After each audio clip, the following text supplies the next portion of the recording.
Les doy la bienvenida a una nueva entrega de nuestras clases magistrales internacionales de la Universidad Mayor. Hoy el tema que nos convoca es el derecho como una conversación entre iguales.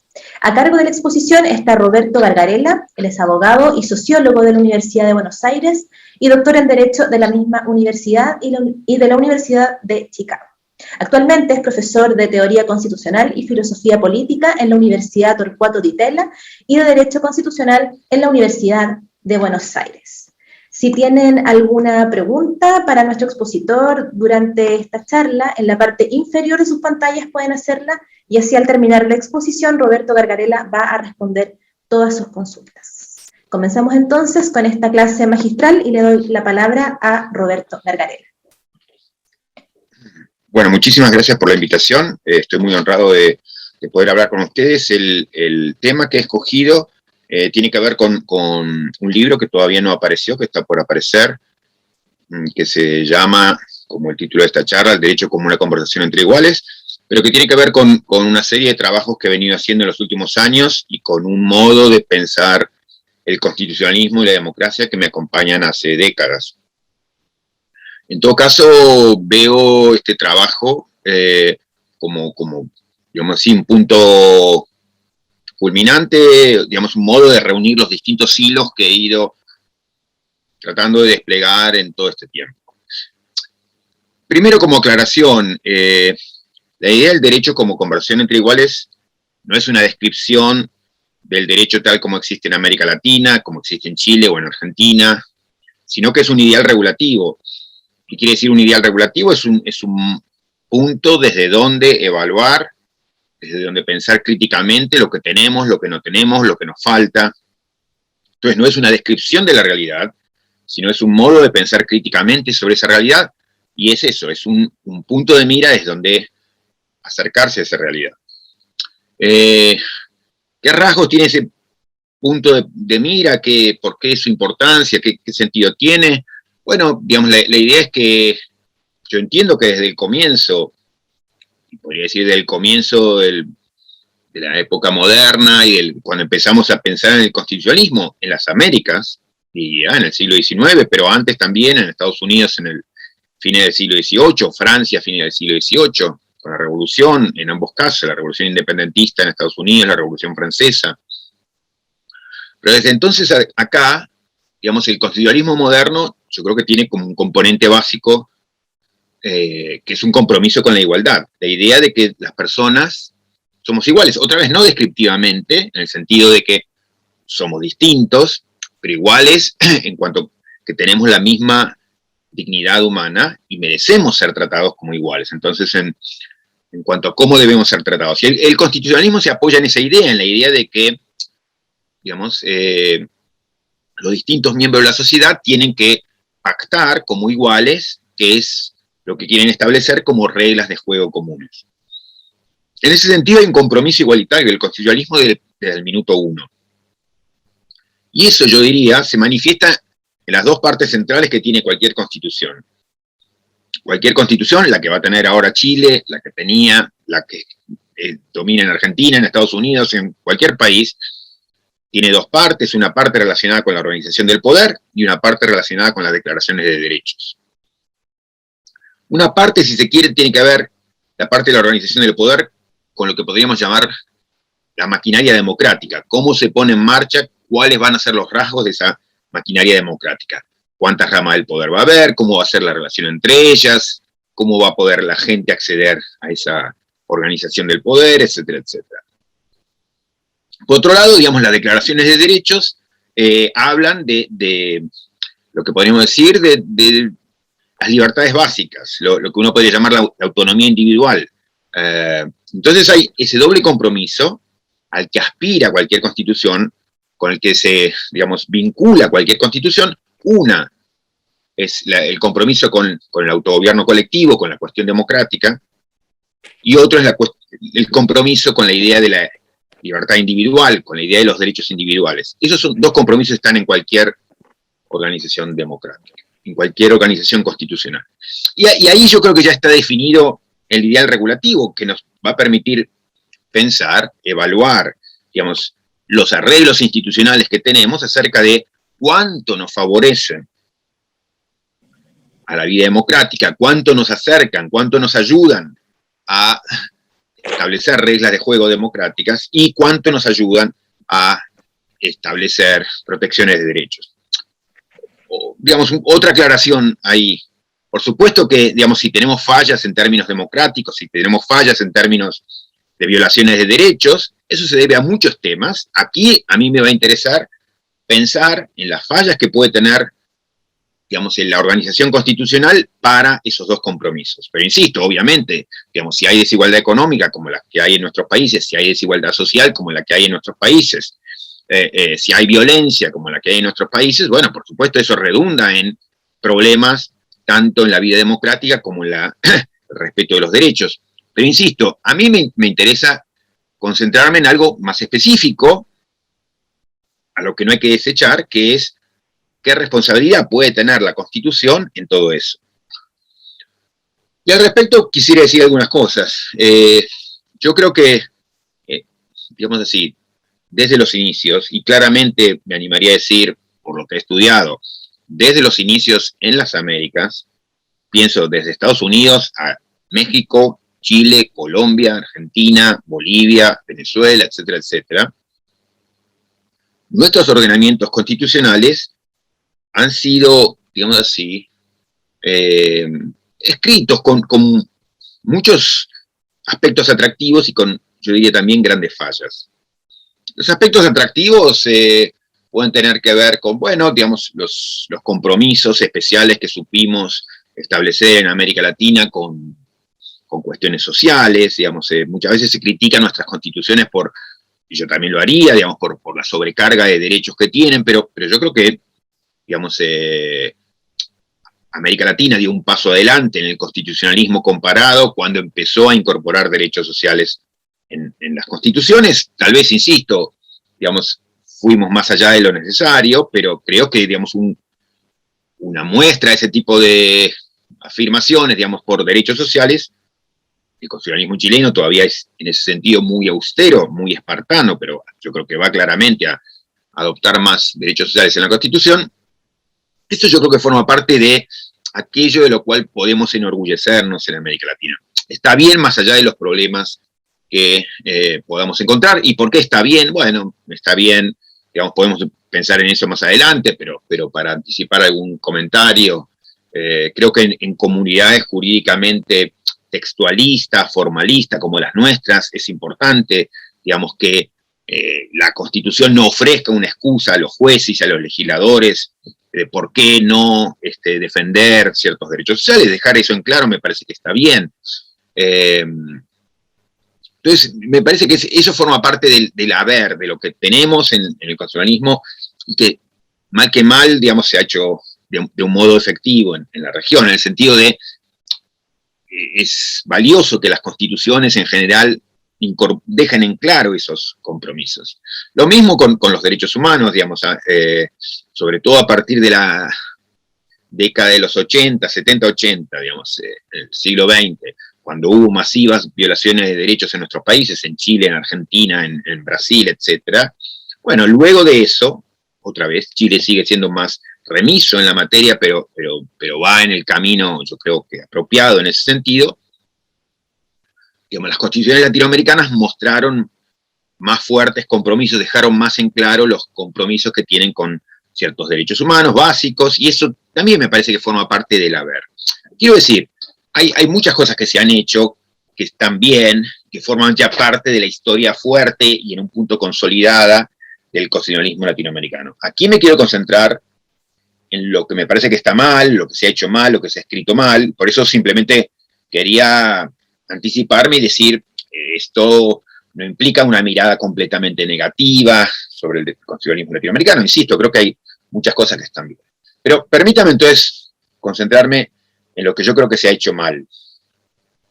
Errores a evitar y que, digamos, en un sentido, Chile, hoy en proceso de reforma de su constitución, yo creo que tiene la buena oportunidad de evitar riesgos en los que han incurrido la mayoría de los países que lo rodean, aún en las experiencias más recientes, si no sobre todo las experiencias más recientes de reforma constitucional. Yo creo que Chile debería mirar alrededor, no solo para aprender lo que se ha hecho bien, sino también para evitar lo que se ha hecho mal. Y lo que se ha hecho mal entiendo que ha sido recurrente, y creo que seguimos fallando en ese sentido, y por eso me voy a dedicar a esos aspectos.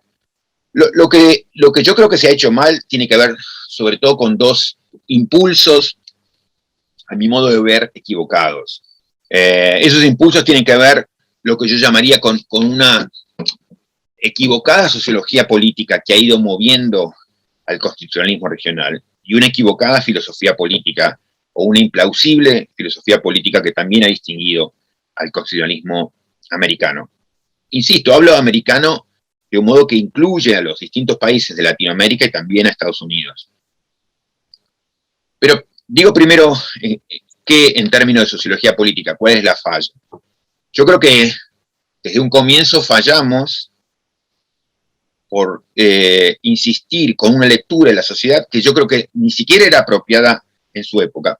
Me animaría a poner entre paréntesis si era o no adecuada en su época, yo creo que no lo era. Pero lo que sí está claro es que ya no es válida seguir teniendo una organización constitucional que fue pensada en el mejor de los casos para una sociedad que ya no está. Que tal vez estuvo, creo que no, pero pongamos que estuvo. ¿Cuál era esa sociedad? Bueno, era una sociedad, yo diría, pequeña en número, eso es más o menos obvio, pero sobre todo, diría, sociedades divididas en pocos grupos y grupos internamente homogéneos, con individuos movidos por el autointerés. Esa era la lectura que, por ejemplo, Madison tenía sobre la sociedad norteamericana, que está, por ejemplo, explícita y abiertamente, claramente expresada en el Federalista 10, por ejemplo, digamos, ¿no? En esos famosos escritos que se hicieron tratando de justificar la Constitución norteamericana, explicar y justificar la Constitución norteamericana. Y ahí lo que se decía, lo decía Madison, insisto, que era el gran teórico, la gran cabeza intelectual detrás de la Constitución norteamericana. Él decía, bueno, tenemos una sociedad que está y va a estar siempre, decía, dividida en pocos grupos como los de deudores y acreedores, grandes propietarios y pequeños propietarios, comerciantes y artesanos, digamos, pobres y ricos. Entonces, digamos, esta era la idea, digamos, de pocos grupos y además grupos internamente homogéneos. ¿Esto qué quiere decir? Que, bueno, que si, digamos, finalmente nosotros, o ellos, lograban incorporar algunos miembros de esos grupos, delegados de esos grupos, representantes de esos grupos en el gobierno, bueno, finalmente toda la sociedad iba a estar bien representada. Todos iban a estar representados y bien representados. ¿Por qué? Y bueno, porque si los, digamos así, si los grandes propietarios llegaban al gobierno y los pequeños propietarios también, si había algunos representantes, no sé, de los artesanos y comerciantes, etcétera, bueno, ya estaba todo el mundo representado y se pensaba que eso era posible. Para tomar el caso más brutal o más explícito, la Cámara de Senadores era y en parte sigue siendo la Cámara donde se esperaba que fueran los ricos, los grandes propietarios. Y eso no era simplemente un deseo. Digamos, había requerimientos, como por ejemplo los requerimientos de edad o los requerimientos de dinero que había que tener para acceder a ciertas posiciones, o de propiedad que había que tener para acceder. Esos requerimientos eran menores para la Cámara Baja, entonces se esperaba que eso ayudase a que los otros miembros de otros grupos entraran. Entonces, si hay algunos ricos, si hay algunos pobres, o digamos, más, digamos, modestos económicamente, bueno, básicamente vamos a tener toda la sociedad incorporada. Eso no es una patología propia del constitucionalismo norteamericano que tomó toda América Latina. Eso viene desde cientos de años atrás, lo que se llamaba el modelo de la constitución mixta, que también es central en la historia del constitucionalismo inglés, y de la Cámara de los Lores y la Cámara Baja, que es, bueno, digamos que viene de Aristóteles, que es la idea de, bueno, los distintos órdenes de la sociedad tienen que encontrar expresión en la manera en que esa sociedad se organiza. Entonces, tiene que estar la parte oligárquica, la parte aristocrática, la parte democrática, tiene que estar, digamos, incorporada en la organización del poder. Esa idea, digamos, que es, o sea, los distintos órdenes de la sociedad tienen que tener expresión constitucional, bueno, tiene que ver, insisto, con un modo de pensar el constitucionalismo que es muy viejo, pero que también está vinculado con sociedades que ya no están más. ¿En qué sentido no están más? Si es que alguna vez estuvieron. Que en el sentido de que, bueno, hoy no solamente que tenemos sociedades millonarias en números, o sea que somos muy numerosas, pero diría ese es el tema más obvio, pero menos importante. Es importante, pero es el menos importante de los que voy a mencionar. Más grave es que tenemos sociedades que son muy heterogéneas, que están divididas en infinidad de grupos, y que esos grupos son internamente heterogéneos, en donde la gente además está motivada por miles de cosas, no solamente por el autointerés. Para hacer entendible lo que digo, digamos, hoy la división, pongamos así, propietarios y grandes propietarios, ya no corta en dos la sociedad, o en tres la sociedad. La división entre, digamos, deudores y acreedores no es relevante como pudo serlo, no es, digamos así, como expresiva de casi toda la sociedad. Hay miles de grupos. De hecho, hace décadas que hablamos de nuestras sociedades, las caracterizamos, como diría Rawls, por el hecho del pluralismo, como diría Charles Taylor, por el hecho del multiculturalismo, por la cuestión de la diversidad. Somos sociedades fundamentalmente diversas. Entonces, no es que podemos pensar, bueno, a ver cómo hacemos para que la Constitución refleje, la organización constitucional refleje los 2 o 3 grupos, los 3 o 4 grupos en que se divide la sociedad. No, hay miles de grupos de todo tipo, grupos, porque hay miles de cortes relevantes, digamos, que tienen que ver con el género, con la raza, con la edad, con la ideología, con la religión, con miles de cosas, digamos, y son todos cuestiones relevantes, y cada uno de esos grupos es además grupos internamente heterogéneos, por lo cual, digamos, es inconcebible, algo que tal vez fue concebible décadas o cientos de años atrás, como la idea de que, bueno, aquí tenemos obreros y empresarios, les damos representación y aquí ya tenemos casi toda la sociedad representada, porque casi toda la sociedad se compone de obreros y empresarios. Primero, eso no, hay miles de cortes, pero además, dentro de la clase obrera o dentro del sector empresario, bueno, uno toma un obrero, y no es que esa persona se define a sí mismo como obrero, ni si se lo preguntan, digamos, porque esa persona puede ser obrero, puede ser hincha de un club de fútbol, puede ser religioso fanático, puede ser un vegano, puede ser un proabortista o antiabortista, puede ser un derechista, puede ser 1000 cosas. Entonces, seguramente es 1000 cosas. Entonces, si dice, no, mira, usted ya está representado porque hay un obrero o 5 obreros en el Parlamento, esa persona tiene todo el derecho del mundo de decir, ¿qué tienen que ver esas personas conmigo? Yo soy fundamentalmente otra cosa. Yo soy fundamentalmente gay, yo soy fundamentalmente vegano, yo soy fundamentalmente un católico o un protestante, un evangelista, digamos, lo que sea. Entonces, hay un problema estructural que nuestro constitucionalismo enfrenta, y es que él fue escrito teniendo en mente una visión de la sociedad que ya no está más, que desapareció. Con lo cual, digamos, la primera cosa que diría en términos de la sociología política errada, diría, es que, digamos, estamos pensando el constitucionalismo todavía en relación con una sociedad que no está más. Y entonces hay un punto en donde, digamos, yo lo defino así como exageradamente, pero digamos, creo en esa definición, la idea bueno, el viejo sueño de la representación se terminó. El viejo sueño de la representación plena se terminó. En un momento fue concebible, al menos, la idea de que toda la sociedad podía estar plenamente representada. Eso se terminó por esto que hablaba antes, digamos, por la diversidad de grupos en la que estamos divididos, por la imposibilidad de representar a todos esos grupos, por el hecho de que todos esos grupos son internamente heterogéneos. Entonces, en un punto se terminó el viejo sueño de la representación plena. Hoy hay que pensar otros modos de representación.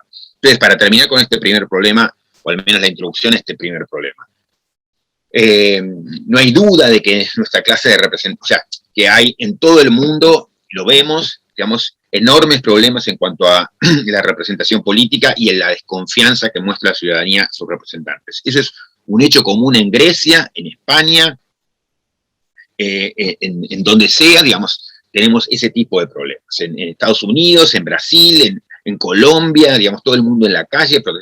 Eso es así, y es un problema generalizado. Pero ahora, lo que quisiera decir es, eso no tiene que ver exclusivamente o fundamentalmente con, digamos así, con que nuestros representantes son corruptos o que justo tuvimos la mala suerte una mala suerte mundial, porque es un problema que se da en todo el mundo. Entonces, hay algo que está pasando que trasciende, digamos, la coyuntura y que yo diría trasciende el hecho de que haya representantes corruptos, que los hay, malos representantes, ignorantes o poco estudiosos.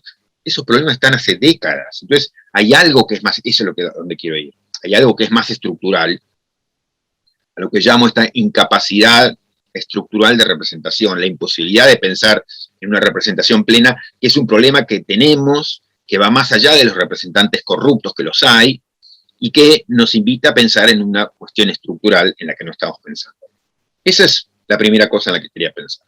La segunda tiene que ver con lo que llamaba la filosofía política. ¿Y esto qué es? Digamos, es el hecho de que más allá de que se pensó una constitución para una sociedad que ya no está, también diría que se pensó una constitución a partir de una filosofía, a partir de un modo de pensar, a partir, si se quiere, de un modo de entender la democracia, que hoy no solamente no compartimos, sino que repudiamos, digamos, que está muy lejos de lo que nosotros podríamos decir que es ideal en términos de cómo queremos pensar la democracia. Y otra vez, digamos, lo digo primero de modo grueso y en todo caso luego voy precisando.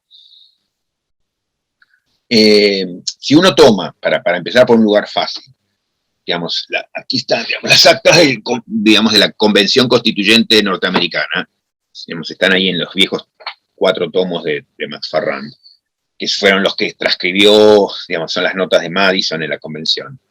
Bueno, si uno lee esos debates, uno ve, y eso es, insisto, un punto de partida sencillo, que una nota común a todos ellos, diría, básicamente a todos ellos, es un tremendo elitismo, un tremendo, si quiere, clasismo, que uno ve, como lo ve, digamos, en los debates constituyentes chilenos hasta hace muy poco, digamos, era así, en relación con cómo se pensaban los indígenas, cómo se pensaba, pero bueno, en general, cómo se pensaban los grupos subalternos, y eso estaba presente también en Estados Unidos, 1787, ese gran momento del constitucionalismo, o esa famosa constitución, bueno, también, digamos, se escribió a partir de representantes que en realidad no representaban a nadie, pero bueno, a partir, digamos, de convencionales que tenían visiones muy elitistas, en un sentido desnudo, en un sentido muy fuerte, digamos, pero no me interesa hacer una mala valoración de eso, me interesa por ahora describirlo.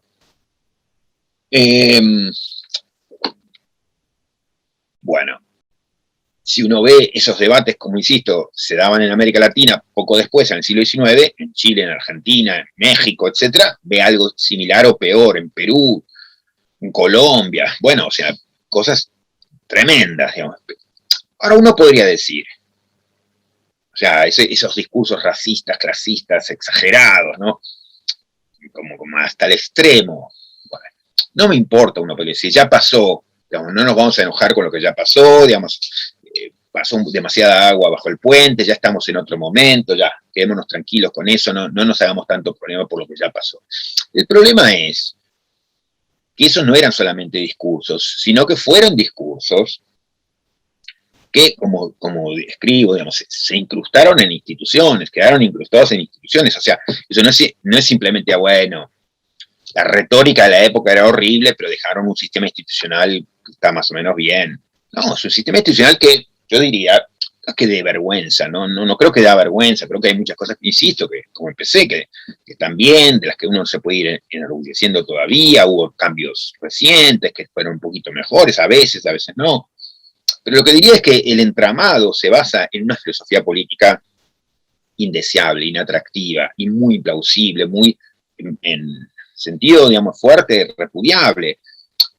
¿Por qué? Porque se basa en la idea de, digamos, que era muy humeana, que era muy, digamos, propia de la visión de la élite de la época, que era, bueno, las masas se mueven por pasiones, se dejan arrastrar por irracionalidades, no así las élites, entonces tenemos que pensar cómo ayudar para que el sistema de toma de decisiones refleje la racionalidad que es propia de las élites y no de las mayorías, ¿no? Esa visión antidemocrática estaba muy presente. Pero entonces, digo, para poner en términos muy brutales una consecuencia institucional muy visible y conocible por todos, yo insisto, simplifico aquí, pero podría contarlo la historia con más detalle. el Poder Judicial, tal como está pensado, tal como fue organizado, es hijo directo de esa filosofía elitista, bajo la idea de que, bueno, si queremos que se decida de modo más justo, más imparcial, entonces tenemos que pensar en que decidan la gente más preparada técnicamente, más capacitada, los miembros de la élite, y de modo lo más aislado posible de la ciudadanía. Ese es un modo en el que se sigue pensando el Poder Judicial y se sigue organizando el Poder Judicial. En ese sentido, el discurso se traduce en instituciones, se incrusta en instituciones. Y eso está todavía, a ver, eso es completamente inaceptable. Yo diría, bueno, a la luz de los ojos de hoy, diría es bastante inaceptable porque, qué sé yo, habermasianamente, rawlsianamente, uno podría decir, bueno, el presupuesto bien, como diría Carlos Nino también en América Latina, el presupuesto bien podría ser el contrario. El presupuesto podría ser, ese es un presupuesto que por ejemplo yo comparto, maximizamos las chances de decidir imparcialmente y de modo más justo, etcétera, no cuando concentramos la decisión en una élite bien preparada técnicamente y aislada de la ciudadanía, sino cuanto más vinculamos al proceso decisorio con proceso de diálogo, con proceso de discusión pública, con proceso de conversación entre iguales. Se entiende allí, digamos, hay como al menos dos modos completamente antitéticos de pensar la imparcialidad. Uno que era propio del siglo XVIII, que era la imparcialidad, la racionalidad, si se quiere, tiene que ver con la reflexión individual aislada de personas técnicamente bien preparadas, pocos aislados, bien preparados técnicamente, y una visión opuesta a esa que es, no, la imparcialidad, esta es la visión de Habermas, por ejemplo, la visión de Nino, por ejemplo, la imparcialidad tiene que ver, por el contrario, con procesos inclusivos de diálogo entre iguales, de conversación, de debate público, de deliberación democrática. Ahora, acá yo no quiero laudar la cuestión, decir, yo estoy convencido de que esta segunda visión es mucho más acertada que la primera. Pero no importa, no me interesa ahora laudar ese punto. Lo que digo es, nuestras constituciones son hijas directas de esa primera opción. Y esa es una opción como mínimo muy discutible, yo diría repudiable, creo que la mayoría de nosotros hoy lo repudiaríamos. Mucho de lo que pasa en Chile recientemente, digamos, es una expresión del modo en que repudiamos eso. La idea de que, como ciudadanos, ese presupuesto común es el contrario. Tenemos el derecho de ponernos de pie, de salir a la calle, de quejarnos, de criticar y de exigir instituciones de un modo u otro. ¿Esto quiere decir que las instituciones tienen que seguir lo que sean nuestros enojos del momento? No, pero digamos, quiere decir que tenemos todo el derecho de salir a la calle, de ponernos de pie, de criticar y de exigir que las instituciones se parezcan mucho a que tengan mucho más vínculo con lo que necesitamos, con lo que aspiramos a tener, etcétera, etcétera. Entonces, el único punto que quiero decir es, en este respecto, nuestras instituciones son hijas directas de un modo de pensar la imparcialidad, la racionalidad, etcétera, que hoy son o directamente repudiables o muy discutibles. Digamos. No hay razones para que siga, digamos así, irreflexivamente vinculados a aquel viejo modo de pensar el constitucionalismo. Entonces, acá ya tenemos como un primer resumen importante de lo que quería decir. Nuestros sistemas institucionales se han montado a partir de una imagen, una idea de la sociedad que ya no está más, y han, a partir de eso, pensado en digamos así, la posibilidad de una representación plena que, insisto, ya no es más posible, y además se han escrito a partir de una reflexión, a partir de una filosofía, a partir de un pensamiento que tiene que ver con una filosofía política que o repudiamos, o que ya nos queda muy lejos, o que encontramos muy problemática, que no es fácilmente defendible. Bueno, todo eso, otra vez, no es simplemente, bueno, pasó y ya demos vuelta a la hoja, no, digamos, eso está vinculado con instituciones que se han ido consolidando y que han generado una práctica muy plausible, muy poco atractiva con la que tenemos. Consecuencias, sistemas institucionales que muestran los problemas que todos vemos, digamos, en toda América como mínimo, digamos, falta de representatividad, distancia entre representantes y representados, falta de credibilidad hacia quienes toman decisiones, procesos muy fallidos, procesos de toma de decisiones muy capturados, muy en manos de las élites, muy sensibles a las presiones de los grupos de interés y poco sensibles al debate público, poco sensibles a pocas oportunidades para la intervención ciudadana en política, pocas oportunidades para que se considere la voz ciudadana en los temas de debate público. Entonces, tenemos una cantidad de problemas que vemos en Chile de hoy, como los vemos en Argentina de hoy, como los vemos en Colombia de hoy, en Brasil de hoy, en Ecuador de hoy, en Venezuela de hoy, etcétera, que con niveles más o menos agudos, con gravedad mayor o menor, pero se dan en todos lados. Pero también se dan en España y se dan en Estados Unidos, insisto, con grados tal vez menos agudos o con una base económica un poco más igualitaria que hace menos desesperante la situación, pero cuanto, digamos, a ese tremendo déficit institucional le sumamos situaciones económicas difíciles, desigualdad, etcétera, bueno, se hace un cóctel muy explosivo como es el cóctel en el que estamos parados. Bueno, frente a eso, diría, y con esto voy a empezar a cerrar, en las últimas décadas ha habido muchos procesos de reforma constitucional en toda la región. En particular desde los años 80 en América Latina hubo procesos de reforma constitucional que fueron muy relevantes, pero muy relevantes en el sentido de que ganaron mucha visibilidad, notoriedad internacional, que estuvieron muy en el foco público, pero no quiere decir que las reformas que se hicieron estuvieron en general bien. Yo diría es más, las reformas que se hicieron estuvieron en general mal. ¿Por qué? Porque estuvieron mal orientadas, me parece a mí. Porque se desentendieron completamente de lo que yo llamo la sala de máquinas de la Constitución, la organización del poder. Pusieron una increíble atención, aquí sí yo diría una exagerada atención, una indebida atención. La otra parte, la parte de los derechos, donde, bueno, es cierto que en muchos casos había algunos derechos que parecían ser considerados, los derechos de los indígenas no habían tenido el protagonismo que hoy tienen, las cuestiones de género, está bien, pero eso podía requerir uno o dos, digamos, pequeñas modificaciones en las listas de derechos, pero no todo el centro del trabajo tenía que estar allí, y no es que debía abandonarse como se abandonó la reflexión sobre la sala de máquinas, sobre la organización del poder, y además se necesitaba un cierto, yo diría, un cierto tipo de organización del poder. Por supuesto, dependiendo de hacia dónde queremos ir, de qué concepción de la democracia tenemos. Para quienes como yo tenemos como concepción de la democracia una idea de, otra vez, de diálogo, de discusión, de conversación entre iguales, bueno, tener una organización del poder que favorezca la concentración de la decisión en unos pocos, que favorezca el gobierno de las élites, que haga muy difícil la intervención ciudadana, es un problema. Entonces, para ir aclarando un poco los tantos, digamos, de lo que veo que se ha estado haciendo mal en los últimos años. En materia de derechos, no está mal que haya reformas en el área de derechos, en particular en países como Chile, donde, digamos, Chile como que perdió el tren de los derechos y quedó demasiado atrasado. Bueno, por supuesto que está bien, digamos, que siga un poco ese tren y que se sume a la idea de tener una carta de derechos robusta. Me parece de todos modos que lo que hicimos en los últimos años fue una ultra atención en el tema de los derechos con una subatención extraña, impropia, indebida en materia de organización del poder. Primer punto. Segundo punto, las reformas que se requieren en la organización del poder, digamos, o sea, deberíamos haber puesto mucho más atención en la sala de máquinas, pero tercero, no solamente poner atención allí, sino ponerlo de un cierto modo.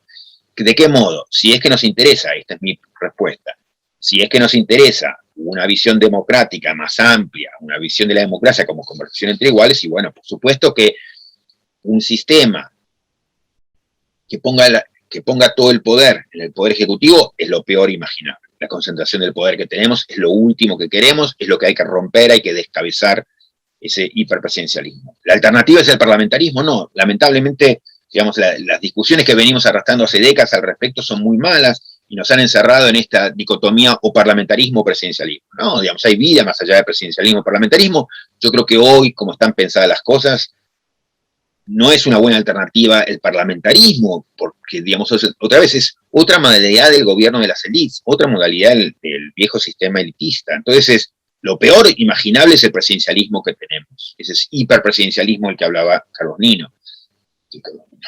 Digamos, lo peor es ese modelo, ese monstruo, digamos, pero no es que la alternativa sea, bueno, entonces todo el poder del Parlamento. El Parlamento sí va a ser lo que es hoy, un parlamento inaccesible, un parlamento, digamos, compuesto por la élite, un parlamento, digamos, que tiene la capacidad de separarse y, digamos, tapar sus oídos frente a lo que hace la ciudadanía, no interesa.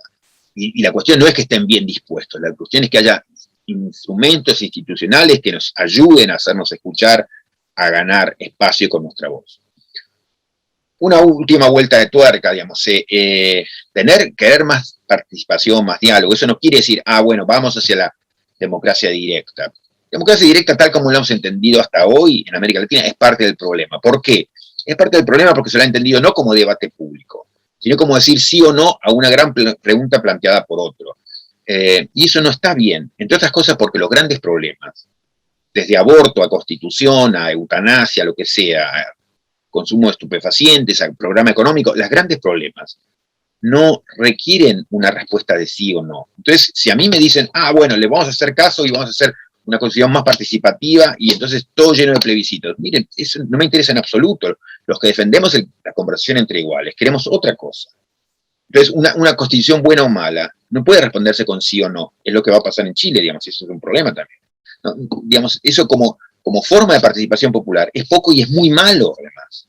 ¿Por qué? Porque a lo mejor queremos hablar de 25 artículos, no de toda la constitución sí o no.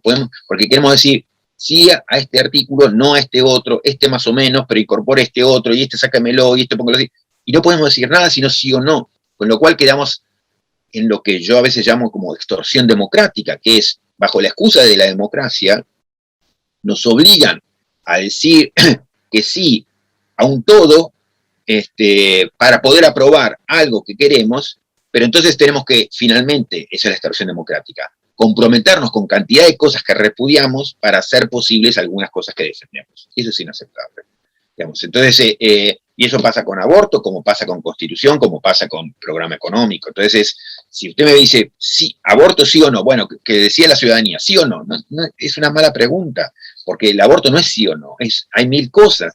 ¿Cuántos meses? ¿Qué pasa con la madre? ¿Cómo está la salud de la madre? ¿Cómo está la salud del chico? ¿Cómo está la salud? ¿Cuántos meses se ha desarrollado? ¿Cómo está el sistema nervioso? Hay mil matices que pensar. Entonces, los problemas, por eso es importante, no se resuelven con sí o no. Por eso, los modos en que tradicionalmente se pensó la participación democrática en América Latina son tan repudiables como los modos de la concentración del poder que también tenemos. Entonces, estamos oscilando entre dos mundos que están muy mal. Y el mundo de la conversación entre iguales requiere algo que romper con esa dicotomía, porque otra vez, digamos, no se trata de o el gobierno de las élites actuales o una alternativa, digamos, de donde las élites gobiernan de otro modo, pero terminan gobernando igual, que es sí o no a la ciudadanía a través de una consulta popular o plebiscito. Entonces, muy bien, digamos, Chile va hacia un proceso de reforma constitucional, está caminando allí, hay muchas esperanzas en lo que se hace, pero también hay enormes riesgos, y yo creo que, digamos, no pueden perder la oportunidad de aprender de lo que ha ocurrido alrededor, tanto para reconocer algunos pasos interesantes como se han dado, como para dejar de lado definitivamente algunos riesgos en los cuales se ha incurrido recurrentemente. Bueno, me puedo quedar allí y en todo caso abrimos a un proceso de preguntas. Gracias. Muchas gracias, Roberto Vergarello, por esta exposición. Vamos a dar inicio a una ronda de preguntas, si es que los asistentes quieren hacer alguna consulta, pero antes voy a dar la bienvenida a Nicolás Ocaranza, que él es académico de la Escuela de Derecho y Dirección de Investigación y Creación Artística de la Universidad Mayor, que nos va a acompañar ahora en una conversación acerca de esta exposición de Roberto Vergarello. Bienvenido, Nicolás. Muchas gracias. Muchas gracias, Roberto, por tu presentación, muy interesante y obviamente llama mucho la atención la actualidad de los temas constitucionales en un momento como este en nuestro país, en Chile. Y sobre eso quisiera hacerte una pregunta, porque el concepto de extorsión democrática hace mucho sentido en la realidad contemporánea chilena, y quería preguntarte sobre tu visión sobre las expectativas que ha generado el proceso constituyente en este lado de América del Sur. Pensando que en realidad el mecanismo democrático ha sido solamente la elección de los constituyentes y probablemente el mecanismo de salida del plebiscito, ¿cierto? Que va a aprobar o va a derogar, digamos, el documento constitucional. Y dado que tú has hecho varios estudios sobre política comparada o constituciones comparadas, ¿cómo se ha resuelto ese dilema en otras experiencias puede ser Europa o también en misma América Latina. Porque puede catalizarse una explosión de quizá un nuevo malestar, ¿no? De que el documento constitucional no tenga la legitimidad que uno espera que tenga, digamos, dado que en el fondo es solamente un proceso de ratificación. ¿Cómo ves eso y si lo has visto en otras experiencias? Gracias, Nicolás. Sí, mira, me parece muy pertinente lo que preguntas. Digamos, creo que el mejor nexo que podemos hacer entre lo que yo decía y digamos, lo que es el proceso actual en Chile. Hay cosas para decir. Algunas positivas y otras preocupantes, digamos. Dentro de lo positivo, de los estudios que yo he hecho, digamos, una regularidad, que debería ser una obviedad, pero que, bueno, no es tan obvio, es que los resultados de las constituyentes tienen mucho que ver con los modos en que se componen. Y en Chile hoy hay, y esta es una gran novedad, una composición más diversa, digamos que es más espejo de la sociedad, con todos los problemas que sabemos, o sea, claramente, o sea, si uno piensa la Constitución, no sé, del 80, redactada por 4 personas, digamos, por Guzmán y 3 más, digamos, y esta constituyente, bueno, o sea, la diferencia es infinita, y eso es una gran promesa, en el sentido de que, sin duda que va a haber reflejo de que la constituyente se parece hoy más a la sociedad chilena que la que escribió la Constitución del 80. Entonces, ahí hay una esperanza, en el sentido de que va a salir algo, digamos, que es más representativo y que tiene posibilidades de incluir compromisos que tienen que estar.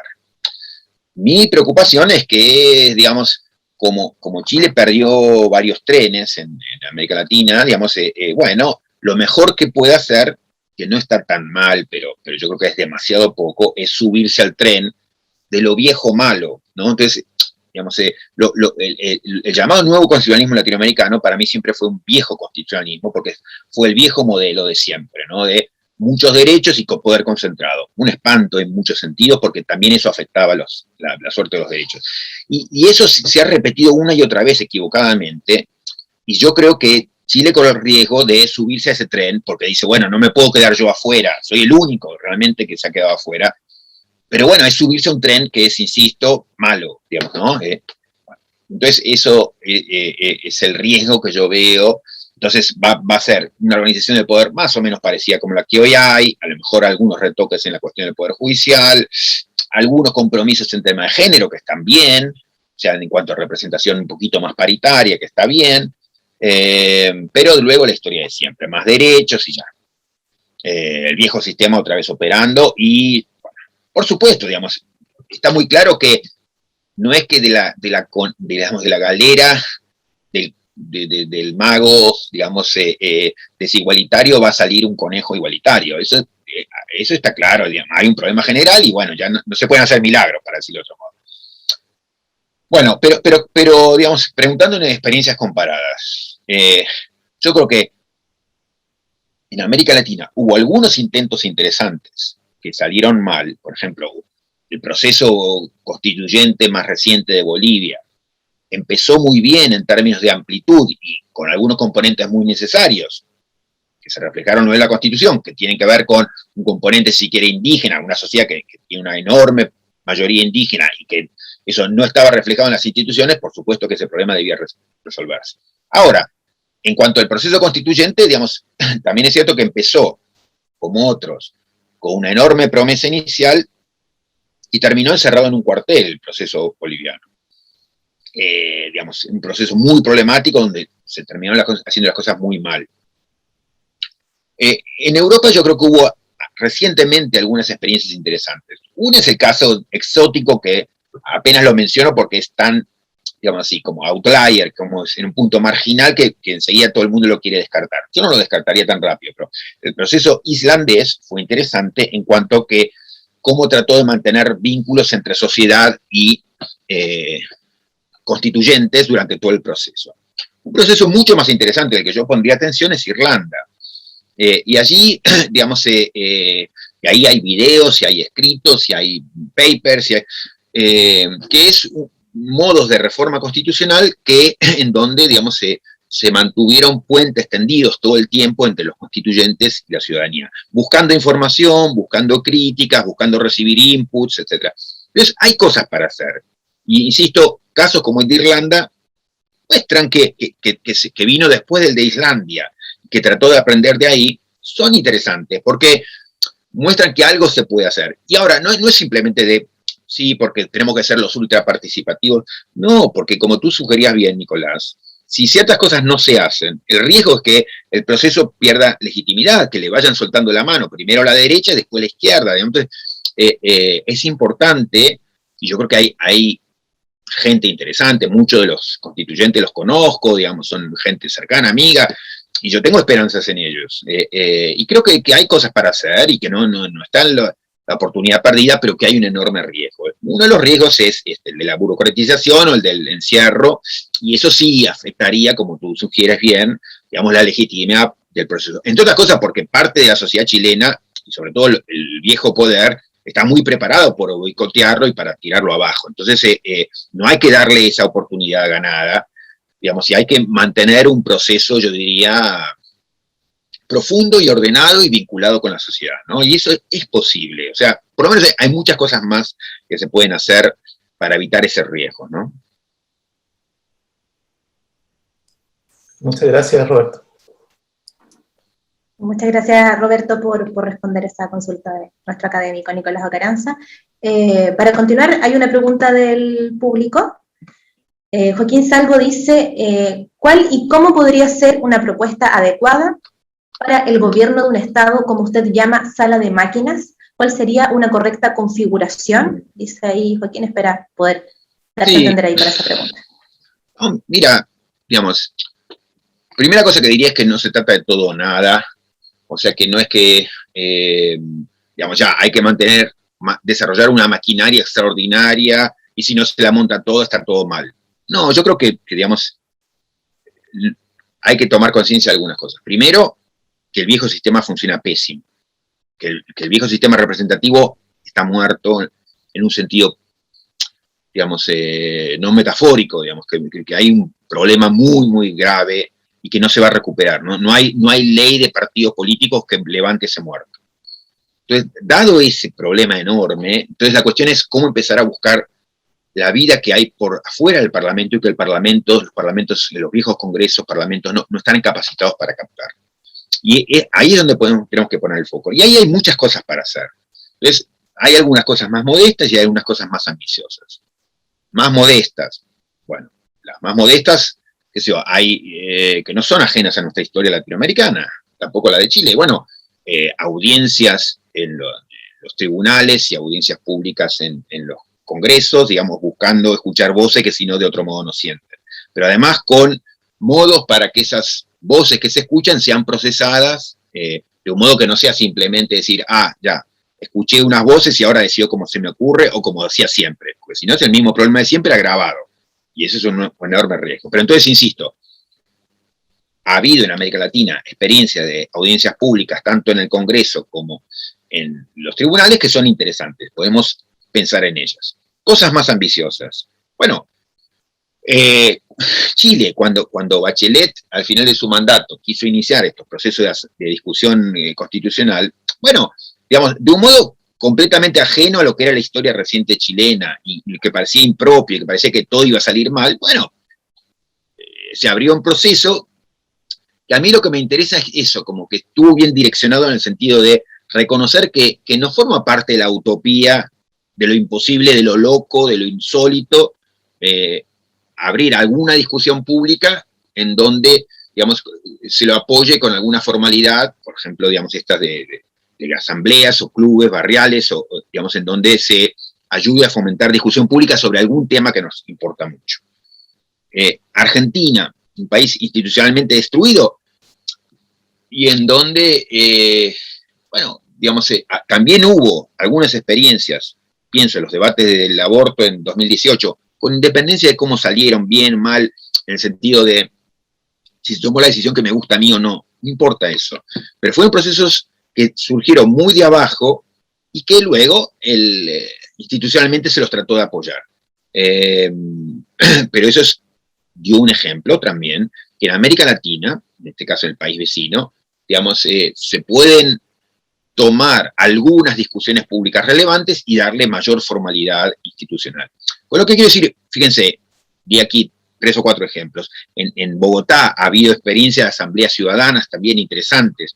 Con lo que quiero decir, hay en América Latina, una región muy distribuida institucionalmente, también ha habido posibilidades de ir desarrollando distintas formas de tratar de darle más espacio a la conversación pública, darle más lugar, darle más peso. Entonces, pero son todos intentos para mí, como primeros pasos bien orientados, de ir a buscar por fuera del actual sistema institucional. ¿Por qué? Porque el sistema institucional, repito, está ya incapacitado con enormes problemas para reconocer las voces ciudadanas. Entonces son formas de ir a buscar, digamos, la voz ciudadana que está por fuera y que nuestras instituciones no están hoy en condiciones de captar. Eso me parece interesante. Eso es posible y, insisto, no es que hay una respuesta. Hay muchos caminos que se pueden intentar y que se han intentado con relativo éxito en América Latina, y entonces yo lo que diría es empezar a probar por allí. ¿Por qué? Porque lo necesitamos. ¿Por qué?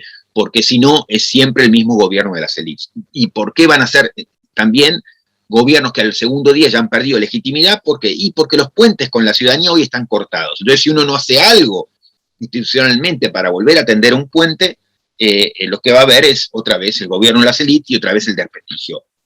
Los líos que ha habido en Chile en estos últimos meses, el desastre que es hoy Colombia, digamos, con meses, digamos, de la sociedad parada, eso es lo que no queremos. Entonces, la cuestión es cómo podemos institucionalmente tratar de recuperarnos, digamos, frente a ese desastre en el que nos ha dejado el viejo modelo institucional, ¿no? Perfecto, Roberto. Vamos ahora con la última pregunta, parece, en relación quizás similar a lo que estabas comentando ahora. Preguntan por los procesos de diálogo y debate. Según su perspectiva de la democracia, ¿cómo se concretan en la praxis? Dice, ¿alguna propuesta adecuada conforme a la realidad que sea efectiva para tal planteamiento? Pero mira, ahí di ejemplos de América Latina que, insisto, son ejemplos que están a la vuelta de la esquina, que son posibles. Lo interesante, ya no forman parte de la utopía. Pero hay experiencias mucho más formales, digamos, a las que no quise ni siquiera invocar para no desalentar a nadie, porque son experiencias europeas, pero para mí no es que no podemos sorprender de experiencias europeas o canadienses o australianas, como las hay. Entonces, hay una literatura infinita, mira, aquí casi toda la literatura que yo tengo allí arriba es sobre esas experiencias, de aquí hasta allí, y son todas experiencias, digamos, de asambleas ciudadanas, digamos, town meetings, el foro de debate francés sobre el medio ambiente, las experiencias de asambleas elegidas por azar en Canadá para discutir sobre el sistema electoral. Alguien podría decir, bueno, o sea, es fácil de querer descartar todas esas experiencias. Diciendo, no, bueno, en Canadá están muy educados, bueno, no, digamos, imagínate que un ciudadano argentino, chileno va a discutir sobre el sistema electoral. Mira, yo diría, en Canadá como en Argentina o como en Chile, digamos, en esas asambleas elegidas por azar, participaba cualquier ciudadano, y la cuestión no era que llegaran genios, la cuestión era justamente que llegara gente del común y que por el proceso, por el modo en que se organizaba ese proceso de toma de decisión, se fuera, digamos, dedicando, por ejemplo, no sé, 3 meses a la formación de esas personas que participan allí. Los resultados, esas experiencias estuvieron, por ejemplo, en Ontario, en British Columbia, etcétera, fueron excepcionales en términos de la calidad que lograron las respuestas, pero no porque la gente que llegó era un genio súper educado, no, sino porque el proceso los ayudó a educarse. Escuchaban expertos, venía gente y les comentaba, otros los discutían, luego los discutían ellos en grupo. Entonces, procesos bien armados pueden ayudar a buenos resultados. Fíjense la experiencia que muchos países de América Latina tenemos con el jurado. No es que en el jurado hay que ser un genio para participar en un jurado. Y los jurados han, en general, terminado con decisiones iguales o mejores en términos de parsimonia, en términos de prudencia, etcétera, que las que toman los jueces profesionales. Y eso no es porque es un milagro, ni es porque solamente se puede hacer en Europa. No, cuando Tocqueville estaba admirado digamos, de Estados Unidos, bueno, esas experiencias se replicaron en Europa y se replicaron perfectamente, y se replicaron en América Latina y se replicaron muy bien. Entonces, yo creo que la clave está en el proceso, organizar procesos que tampoco es magia, digamos, es permitir reuniones, permitir que se escuchen voces distintas, invitar gente recurrentemente, llevar a los que forman parte de esta asamblea o este grupo de discusión afuera para escuchar voces sociales distintas. Entonces, seleccionar temas, sistema electoral, aborto, digamos, programa económico, política de seguridad, etcétera, para ayudar a que los propios ciudadanos puedan tomar la decisión. Eso no forma parte de la utopía, no es ajeno a América Latina, no es ajeno a la historia reciente de América Latina, y hay experiencias muy distintas, no hay un único modelo, y hay varios modelos que han funcionado aceptablemente bien. Con eso a mí me basta, digamos, quiere decir, eso es posible hacerlo si uno quiere. Entonces, ese es un camino el que yo aspiraría a que sigamos, ¿no? Perfecto, Roberto, te agradecemos por esta exposición y por responder a las preguntas también, y agradecemos también de paso a Nicolás Ocaranza por su intervención desde la Universidad Mayor. Roberto, te doy el espacio para que puedas despedirte de la audiencia. No, muy a gusto y con la mejor esperanza de lo que viene ahora en los próximos tiempos en Chile, digamos, yo creo que hay que apoyarlo, no dogmáticamente ni con los ojos cerrados, sino críticamente, pero con entusiasmo. Yo creo que hay un proceso que es muy importante, muy esperanzador, sobre el cual muchísimos desde afuera de Chile también estamos poniendo los ojos. Obviamente que hay riesgos y obviamente cuando uno lo mira de cerca dice, bueno, ve todos los defectos, etcétera, pero creo que hay algunas razones para una moderada esperanza, digamos, ¿no? Hay una asamblea diversa, hay mucha gente capaz, por supuesto, luego hay cosas ridículas, hay cosas que no nos gustan, hay cosas que nos parecen feas, pero bueno, digamos, nunca olvidemos de dónde salimos. Salimos en América Latina de la dictadura y salimos de gobiernos democráticos muy degradados o que se han ido degradando con el tiempo. Entonces estamos tratando de dar un paso adelante lo mejor posible. Las bases, digamos, están dadas, las condiciones están dadas para que el proceso vaya aceptablemente, ¿no? Entonces, insisto, sin perder capacidad crítica, pero pensando que de allí puede salir algo interesante y ayudando a que de allí salga algo interesante. Creo que, bueno, de las dos partes, ¿no? Desde dentro de los convencionales y desde fuera, los que estamos mirando, tenemos algo para hacer para que el proceso vaya bien. Así que mi deseo es eso. Muchas gracias, Roberto. Nicolás, ¿quieres hacer alguna mención antes de terminar? Sí, no, solamente volver a darle las gracias a Roberto por su buena disposición para participar y obviamente darte las gracias de nuevo también por la gran exposición que diste y bueno, invitado a Roberto gracias. Cuando se pueda venir a Chile y a que estemos acá en un seminario presencial. Gracias, Nicolás, gusto verte. Gracias a todos. Gracias a los dos. Entonces, antes de despedirnos, eso sí, les comento que para volver a ver esta charla lo pueden hacer en el sitio www.mayor.cl/um/clases magistrales. Por mi parte me despido y que tengan una buena tarde. Muchísimas gracias.